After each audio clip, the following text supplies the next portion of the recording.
Linus et Nicolas ont dévoué leur carrière professionnelle au ISO. Ils ont visité le congrès depuis le 3C3.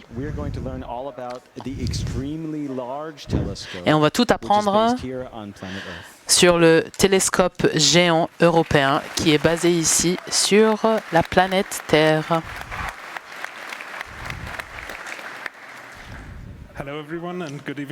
Bonjour tout le monde, bonsoir. Nous allons vous parler du télescope géant européen.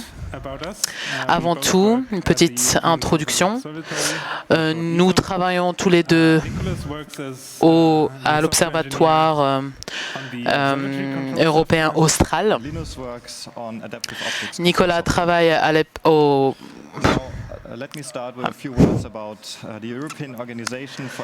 nous voulons vous toucher deux mots sur l'Observatoire européen austral, acronyme ESO. C'est une organisation intergouvernementale qui a été fondée en 1962 et qui a pour l'instant 16 États membres. Ce sont les drapeaux que vous voyez ici. Pour l'instant, notre hôte État est le Chili et notre partenaire stratégique est l'Australie. La mission de l'ESO est de planifier, construire et opérer des observatoires qui sont avancés et basés sur Terre.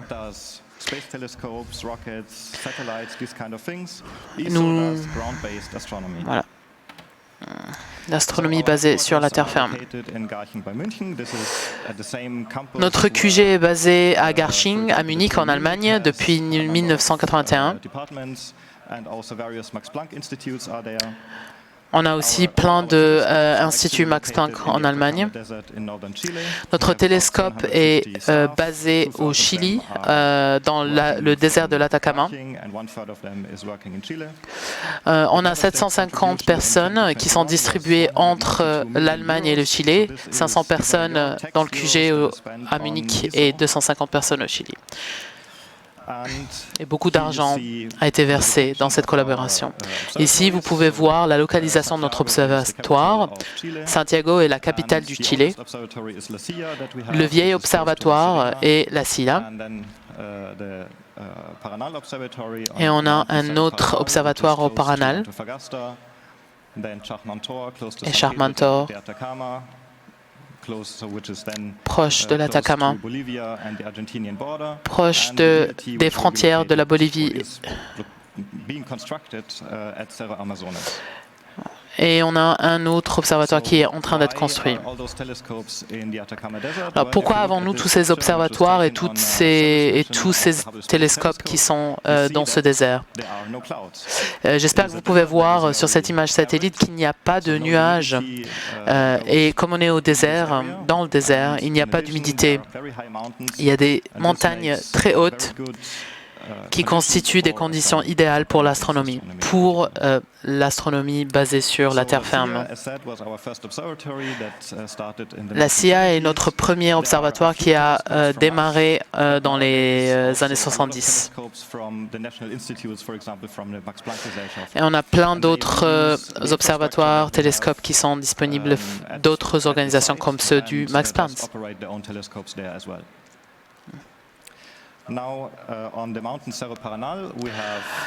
Sur le côté montagne à Paranal, on a le VLT, un télescope qui est constitué de 4 différentes unités de 4,1 mètres de diamètre et 4 petits télescopes de 1,4 mètres qui sont appelés télescopes accessoires. L'observatoire de Panorama est considéré comme notre observatoire principal. Quelques années plus tard, nous allons travailler sur le tableau de Chandjanator, sur le plateau de Chandjanator. C'est un projet joint entre ESO et des partenaires d'Asie de l'Est. Il y a plusieurs antennes qui peuvent bouger et se déplacer. Donc pourquoi est-ce qu'on veut construire un nouveau télescope? Les scientifiques, et en particulier les astronautes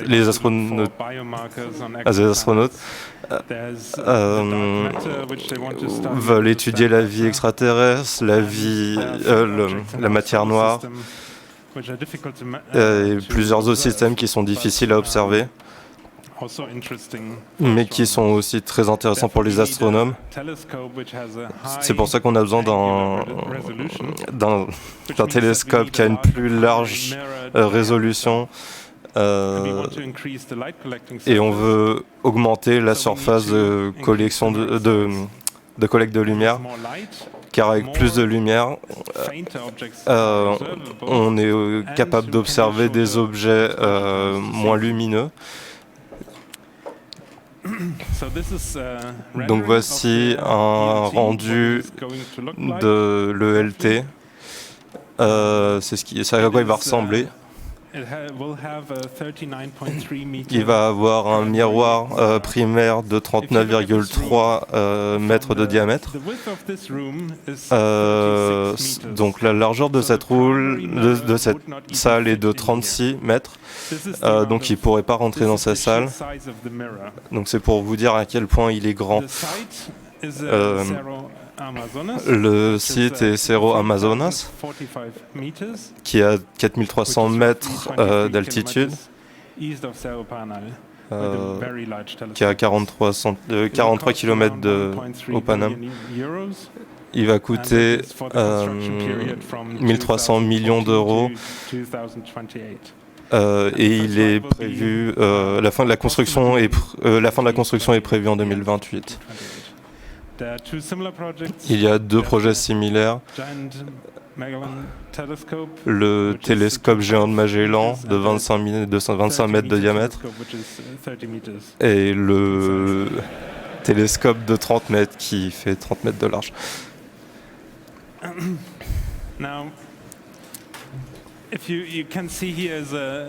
Donc vous pouvez voir une comparaison de taille entre le VLT, entre l'ELT et un autre objet. Donc à gauche vous voyez la porte de Brandebourg. Elle fait 20 mètres de haut et le sommet de l'ELT sera de 80 mètres. Et les stations au sol, la surface au sol sera de 120 mètres de diamètre, un cercle de 120 mètres de diamètre. Le but est de protéger le télescope de l'environnement, comme les variations de température, la poussière du désert et la pluie. Il y a un système de ventilation et de régulation de la température. On a un mouvement de l'air, un déplacement de l'air de l'intérieur vers l'extérieur. Et le dôme est refroidi à la température extérieure. Et ce système de refroidissement consomme 3 gigawatts. On veut que le dôme puisse être refroidi de 10 degrés par cycle de 12 heures.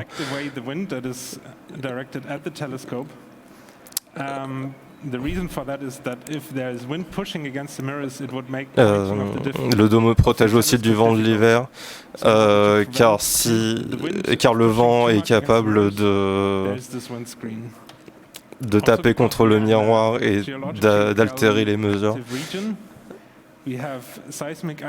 On est également dans une région sismiquement active. Le télescope et le dôme, ainsi que la structure principale, le télescope et le dôme sont sur différentes fondations par rapport au site principal. Voici la structure principale. Ceci est la plateforme sur laquelle il rotationne. Donc vous voyez le miroir primaire ici. Il y a la tour du miroir secondaire. Deux plateformes d'instruments ici et là. Donc cet instrument et ces instruments sont ceux qui analysent la lumière.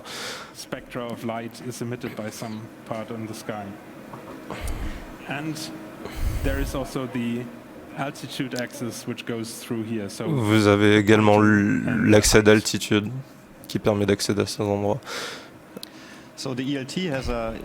Le LT a une conception optique particulière. Donc les miroirs sont nommés par leur ordre, l'ordre dans lequel la lumière les frappe. Le miroir 4 est aussi intéressant parce qu'il a un trou, ce qui permet de... Donc voici une animation, la lumière passe dans M1, dans M2, puis M3, M4 et enfin M5 avant d'arriver aux instruments.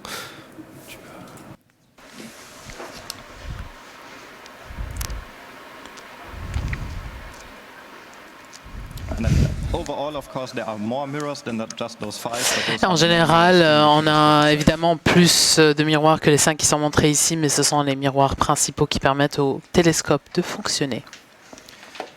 Le miroir primaire ou M1, le problème quand on construit des miroirs, si on utilise un miroir monolithique, on peut uniquement le faire jusqu'à 10 mètres de diamètre. Le problème, c'est qu'ils sont extrêmement lourds. Dès que vous augmentez le diamètre, du miroir, vous augmentez son poids et dès que le miroir bouge, son inclinaison va changer sous son propre poids. Donc il faut que le miroir soit un peu plus rigide en soi. Mais il y a une limite physique à approximativement 10 mètres de diamètre.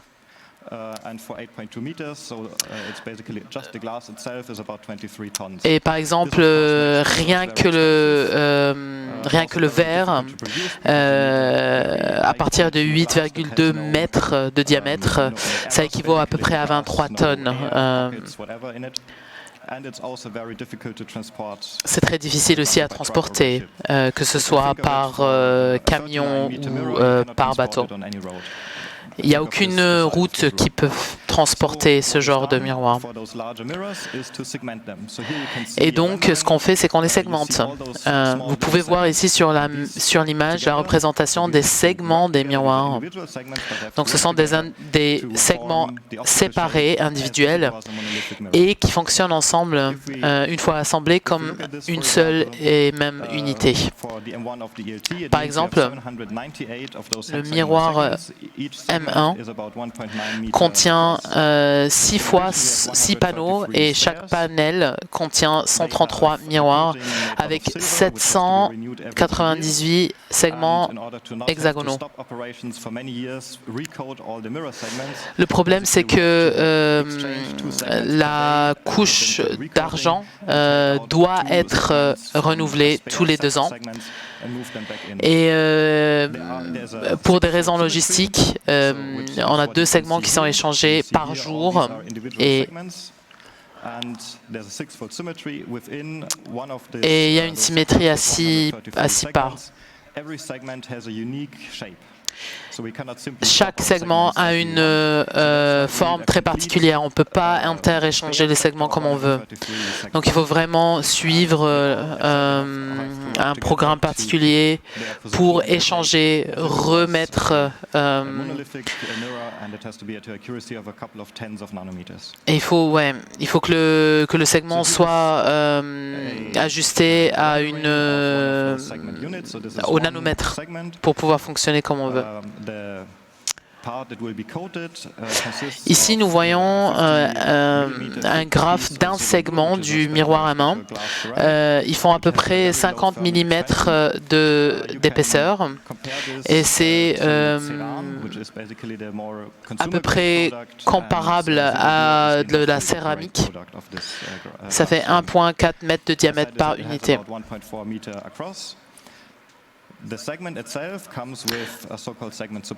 segment ne fonctionne qu'avec un support de segment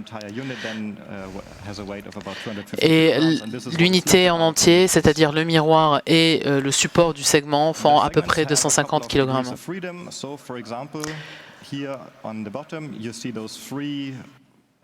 Cylindrical things which are called position actuators.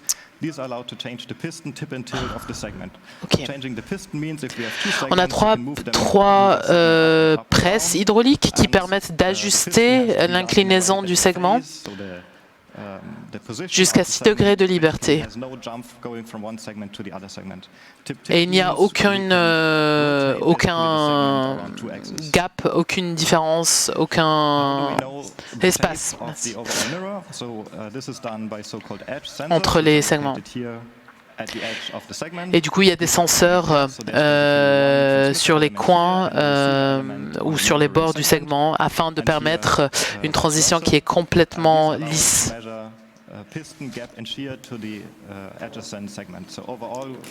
Donc au final, en plus, il y a plusieurs harnais qui vont pousser ou tirer certaines parties du miroir pour changer les caractéristiques optiques du segment. Si on a un miroir de 36 mètres, on a à peu près 2 cm d'expansion de la structure de métal. Et c'est pour cela que la forme a besoin d'être ajustable aux fonctions des changements de température et de saison. La boucle d'ajustement fonctionne sur une fréquence de 500 Hz. Les nouvelles... Okay.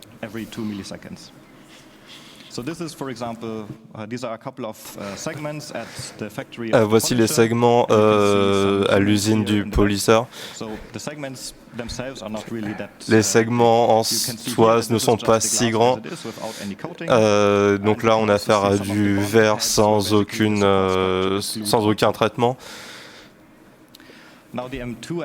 Alors les miroirs M2 et M3 sont des miroirs relativement simples, mais le miroir M2 est difficile à produire. Il fait à peu près 4 mètres de diamètre et il est complètement asphérique. Et parce qu'il est complètement asphérique,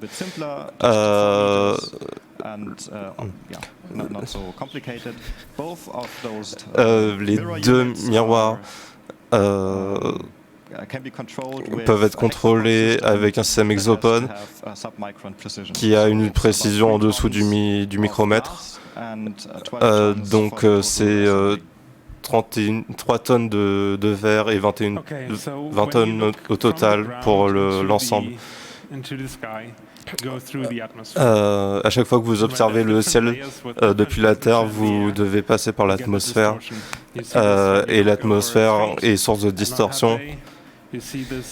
Vous voyez sur cette image que la lumière est distordue.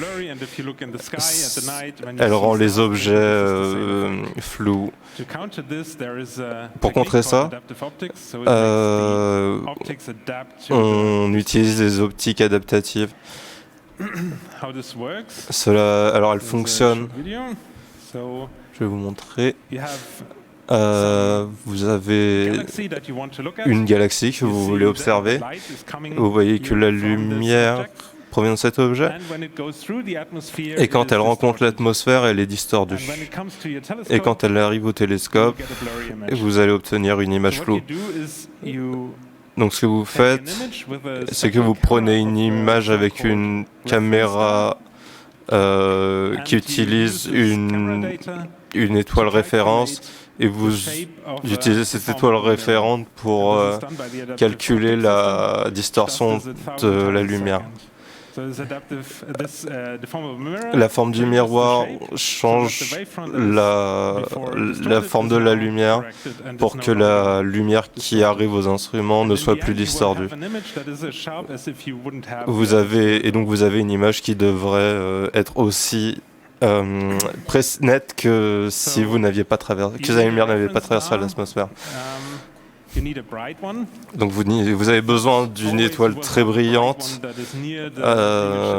Vous n'avez pas toujours une étoile très brillante proche de l'objet.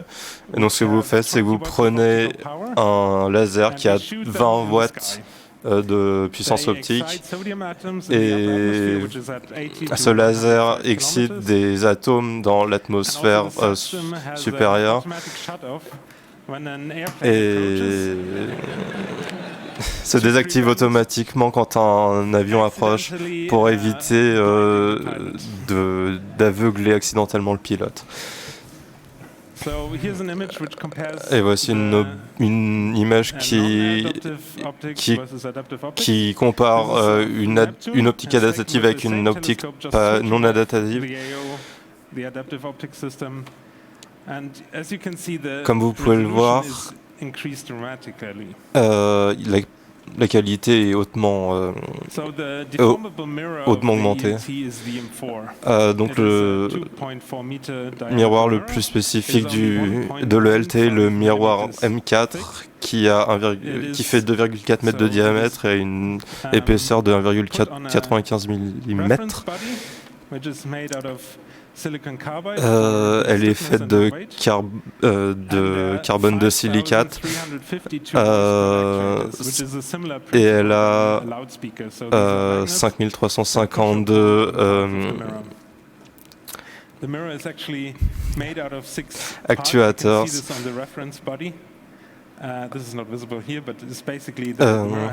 Le miroir a le même chemin et il peut se déplacer de 50 micromètres dans chaque direction. Et il se met à jour avec une fréquence de 1 kHz. Voici donc le miroir avec une personne pour référence. Et donc le M5 miroir 5, c'est un miroir plat, elliptique, qui fait un diamètre de 2,7 mètres x 2,2 mètres. Ce miroir doit être très rigide et très léger car il doit être corrigé de manière très rapide. Il ne doit pas se déformer, il doit être léger pour pouvoir bouger aussi vite que possible. Il y a un mécanisme de changement qui est différent des autres, qui fait type tilt. Afin de me corriger.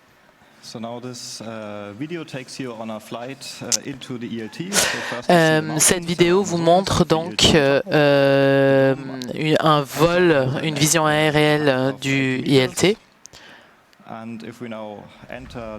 Si maintenant on rentre dans le dôme, on peut voir la structure principale à l'intérieur.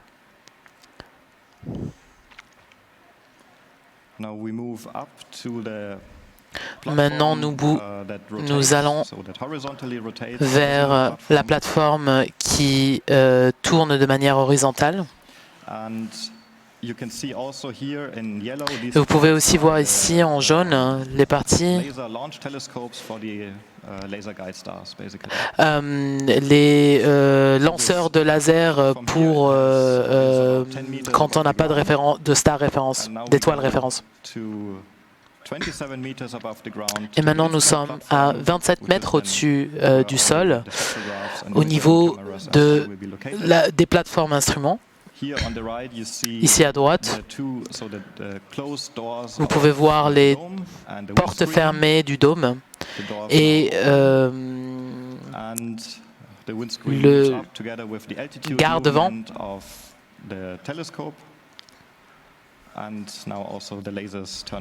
Et maintenant, vous pouvez voir les lasers qui s'allument.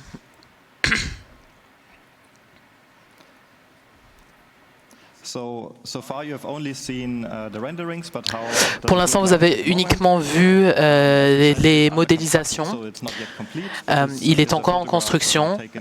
Ceci est une réelle image du site de construction. Vous pouvez déjà voir le dôme et vous pouvez déjà voir les bâtiments auxiliaires. Vous pouvez aussi voir les grues qui sont plutôt grandes. À l'intérieur, vous pouvez aussi voir les grues. Mais vous pouvez aussi voir des humains, des travailleurs du bâtiment. Donc ça vous donne une référence de la taille du télescope géant. Ainsi, nous voudrions vous remercier pour votre attention. Vous pouvez voir nos adresses e-mail où vous pouvez nous contacter et nous sommes ravis de prendre des questions si vous en avez. So for those of you in the room, we have 4 microphones set up, not 5,000 voice coils, just 4. For those of you on the internet, we are monitoring. Pour ceux sur site, dans la salle, on a 4 microphones. Pour ceux en ligne, vous devez poster vos questions sur le feed et vous devez utiliser le hashtag correspondant pour la salle Grandville. On a un peu de temps pour des questions. Allons-y. On va commencer par le fond.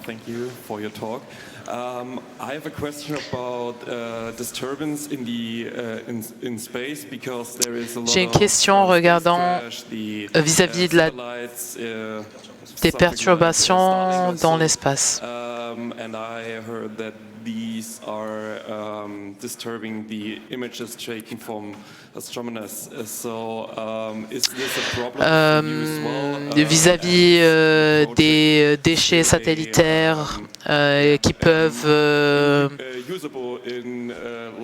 constituer du bruit pour la capture des images.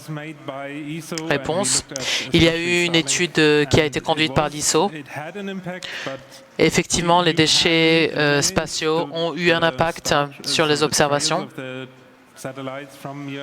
On peut voir les trails des satellites sur les images, mais ce n'était pas aussi, grave que ce qu'on anticipait.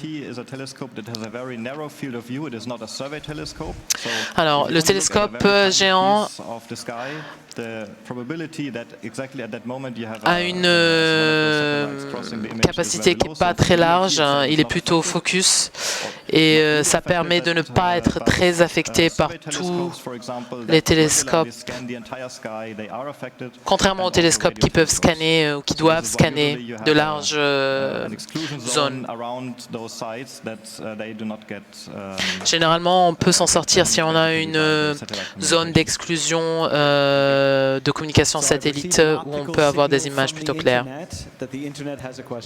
Alors, question Internet.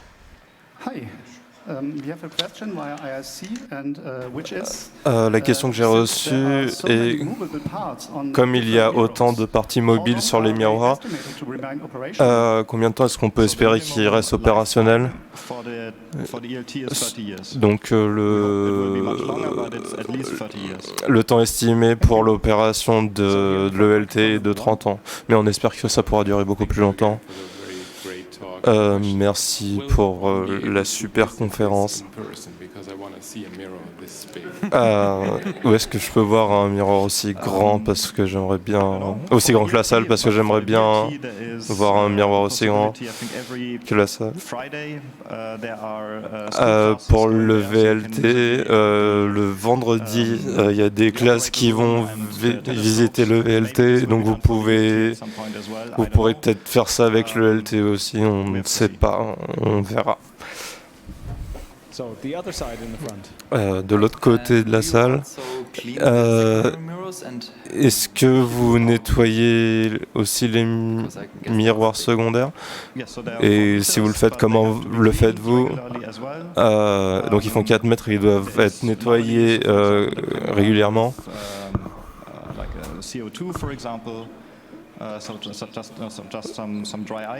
Donc on utilise de la glace de CO2 et quand on a besoin de le faire, le télescope va être inutilisable pendant quelques temps. En fait, ce qui se passe, c'est que le télescope est de plus en plus aveugle au fur et à mesure du temps, mais comme on collecte énormément de lumière, la différence n'est pas très perceptible. Merci pour la conférence. Donc vous parliez du système de contrôle de climat. Ma question est, quand la nuit arrive, la température change constamment. Comment est-ce que vous arrivez à adapter la température? Est-ce que vous utilisez des prédictions météo? Réponse, en effet, quand on sort le télescope, on le met à la température qu'il fera à l'extérieur du dôme. Donc on a des capteurs de température à l'extérieur qui vont mettre le télescope à la bonne température pour atténuer la différence de température entre l'extérieur et le dôme.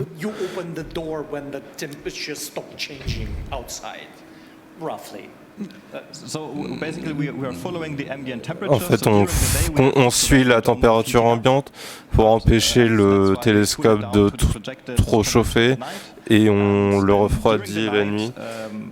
Et pendant la nuit, il y a toujours le système d'air conditionné qui fonctionne.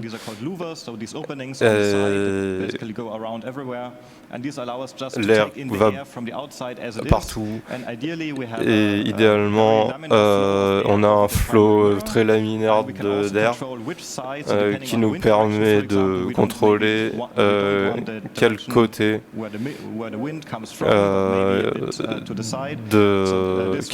le vent, l'air conditionné va bouger. Donc ça veut dire que l'intérieur du dôme a la même température que le reste, que l'extérieur. Et toutes les sources potentielles de chaleur comme les ordinateurs ne sont pas directement dans la salle du dôme et ils sont dans les salles extérieures. My eyes have detected some stray photons beaming to us from the internet. Could it be that there is another Question Internet. You're right on that. And the internet asks if the reflective surface is just the silver coating on top. Why the mirrors need to be made of glass and not something lighter? Pourquoi les miroirs doivent être faits en verre si la phase réflective est seulement une couche d'argent? Pourquoi pas un matériau plus léger? Par exemple, le James Webb est fait de beryllium et la réponse simplement c'est que c'est trop cher et que ça n'apporte pas tant de différence que ça. So there's a very large telescope, an extremely large telescope, and there were plans about an overwhelmingly large telescope. Donc il a le très grand, l'extrêmement grand et le encore plus grand télescope. Du coup, la question est sur la convention de nomenclature. Parce que l'organisation intergouvernementale ou internationale take one person from one member state, maybe that would be unfair. So usually, all our telescopes. There's the 3.6 meter telescope. There's the new technology telescope. All of them, they are very generic and not les noms sont très génériques et pas vraiment nommés selon leur spec particulière, parce que c'est des organisations internationales et que ça doit être simplement facilement compris par tout le monde. Plus Plus une question philosophique et personnelle. A-t-on besoin d'explorer l'espace? Qu'est-ce que ça nous apporte vraiment sur Terre? That is something that you would need to ask an astronomer, which I'm not. C'est une question que vous devriez poser à un astronome, pas ce que je ne suis pas. Mais en tant que scientifique, c'est très intéressant pour comprendre comment des choses basiques fonctionnent, des choses fondamentales dans l'espace dont on ne sait rien. Par exemple, pour la matière noire, on ne sait pas du tout comment ça fonctionne. Et cela impacte nos lois de physique basiques. Et du coup, à moins qu'on ne comprenne comment ça fonctionne, on ne peut pas savoir si nos lois de physique sont correctes ou pas. Dernière question, et pas de questions existentielles, s'il vous plaît. Étant donné que le télescope consomme plusieurs mégawatts d'énergie, et il a besoin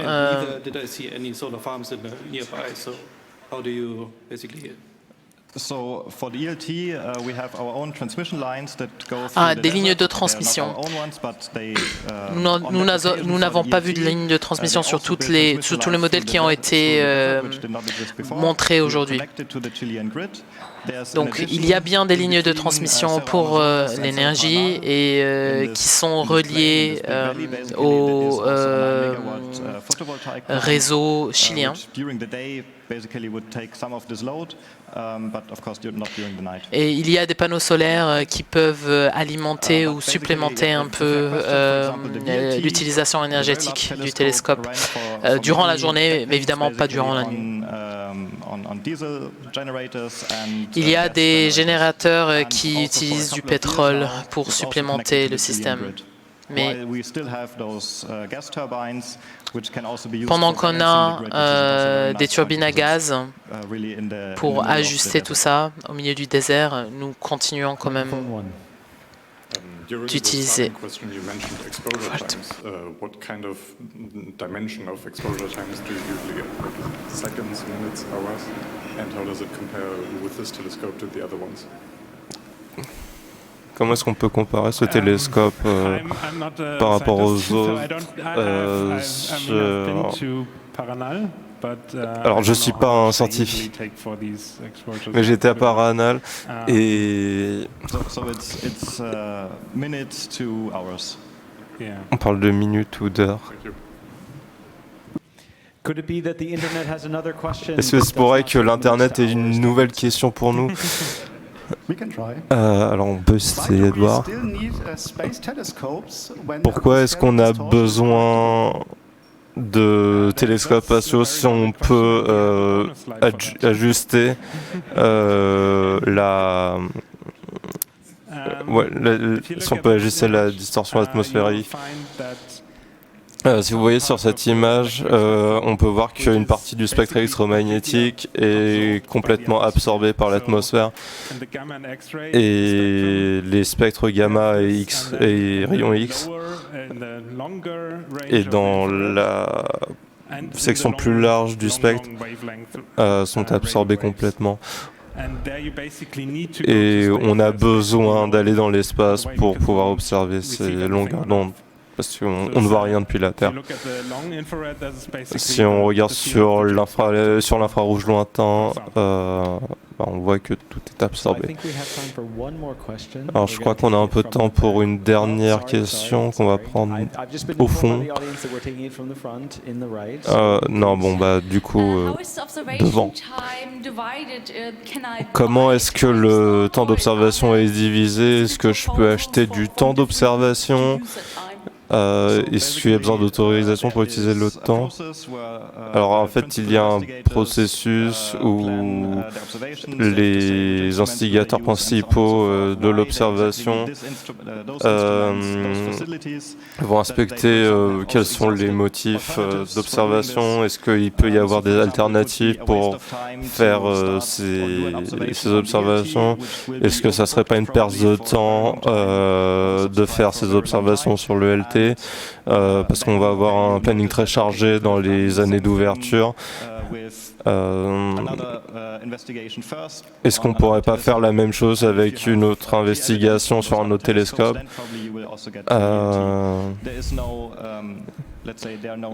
Il n'y a pas de quotas nationaux.